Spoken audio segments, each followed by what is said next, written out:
పుస్తకాలు పట్టుకోవలసిన చేతులు కత్తులు పట్టుకున్నాయి. భవిష్యత్తును నిర్మించుకోవలసిన విద్యార్థులు బజారు రౌడీలలా మారుతున్నారు. కాలేజీ క్లాస్ రూమ్లో ఉండవలసిన వాళ్ళు జైలు గదుల పాలవుతున్నారు. చిన్న చిన్న గొడవలకే ప్రాణాలు తీసేదాకా వెళ్తున్నారు.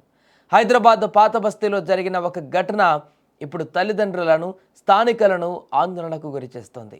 గాలిపటం దారం మాంజా కోసం స్నేహితుడి కడుపులో కత్తి దింపిన దారుణ ఘటన ఐఎస్ సదన్ పరిధిలో జరిగింది. హైదరాబాద్ పాత బస్తీలోని ఐఎస్ సదన్ పోలీస్ స్టేషన్ పరిధిలో ఈ యొక్క దారుణం చోటు చేసుకుంది. కేవలం గాలిపటం దారం విషయంలో మొదలైనటువంటి చిన్న గొడవ కత్తులు దూసుకునే వరకు వెళ్ళింది. స్థానికంగా నివాసం ఉంటున్న 19 ఏళ్ల విద్యార్థి మహమ్మద్ జియా అలియాస్ రెహాన్పై అదే కాలనీకి చెందినటువంటి మరో విద్యార్థి మహమ్మద్ జైద్ కత్తితో విచక్షణ రహితంగా దాడి చేశాడు. మాంజా విషయంలో ఇద్దరి మధ్య వాగ్వాదం జరగడంతో ఆవేశానికి లోనైన జైద్ రెహాన్ను హత్య చేయడానికి ప్రయత్నించాడు. తీవ్రంగా గాయపడిన రెహాన్ను వెంటనే చికిత్స నిమిత్తం ప్రైవేట్ ఆసుపత్రికి తరలించారు. ప్రస్తుతం పోలీసులు కేసు నమోదు చేసి దర్యాప్తు చేస్తున్నారు. ఇటీవల కాలంలో నేరాలు పెరిగిపోవడం, వాటిలో యువత, విద్యార్థులు ఉండడం ఆందోళన కలిగించే అంశంగా మారింది. బంగారు భవిష్యత్తు కోసం కాలేజీలకు వెళ్ళవలసిన వాళ్ళు ఇలాంటి ఆవేశపు నిర్ణయాలతో పోలీస్ స్టేషన్లు, కోర్టుల చుట్టూ తిరుగుతున్నారు. క్షణికావేశం 2 జీవితాలను నాశనం చేసింది. ఒకరు ఆసుపత్రి పాలు కాగా మరొకరు నేరస్తుడిగా మిగిలిపోయారు. విద్యార్థులు ఇలా కత్తులు దూయడం పైన స్థానికులు తీవ్ర ఆందోళన వ్యక్తం చేస్తున్నారు. చిన్న చిన్న తగాదాలను హింసతో పరిష్కరించుకోవాలనుకుంటే చివరకు మిగిలేది జైలు జీవితమే అని ఈ ఘటన మరోసారి గుర్తు చేస్తోంది.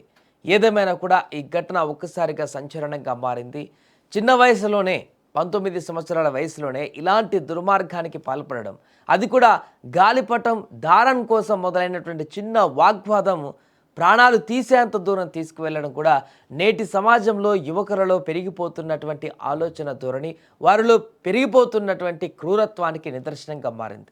ఇక దీని పట్ల పోలీసులు సీరియస్గా ఉన్నారు. కేసు అయితే నమోదు చేసుకొని పూర్తిగా ఆ యొక్క కత్తితో పొడిచినటువంటి వ్యక్తిని అదుపులోకి తీసుకొని విచారిస్తున్నారు.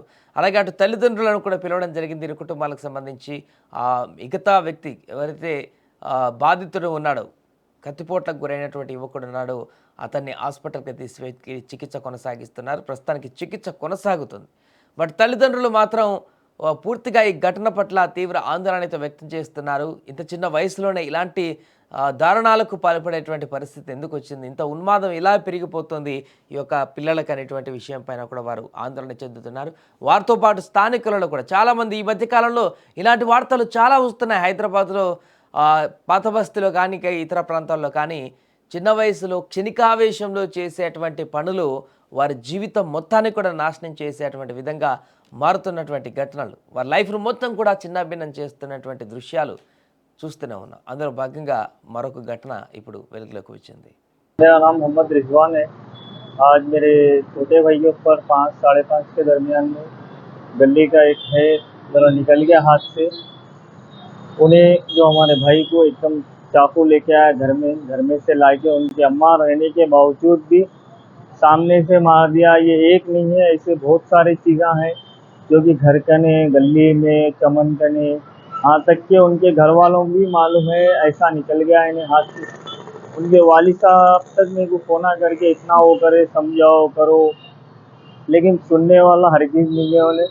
उसके ऊपर अच्छे से अच्छा वो करिए और उन्हें एक नहीं, 2 नहीं, अब गली में पूछ ले सकते जाके उसके भी बारे में, हमारे भाई के भी बारे में।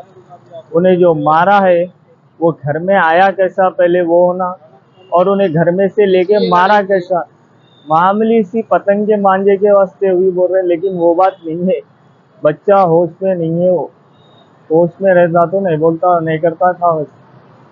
जो उन्हें मारा अंदर से ले गया के वो आया कैसा, चाकू से मारा हो।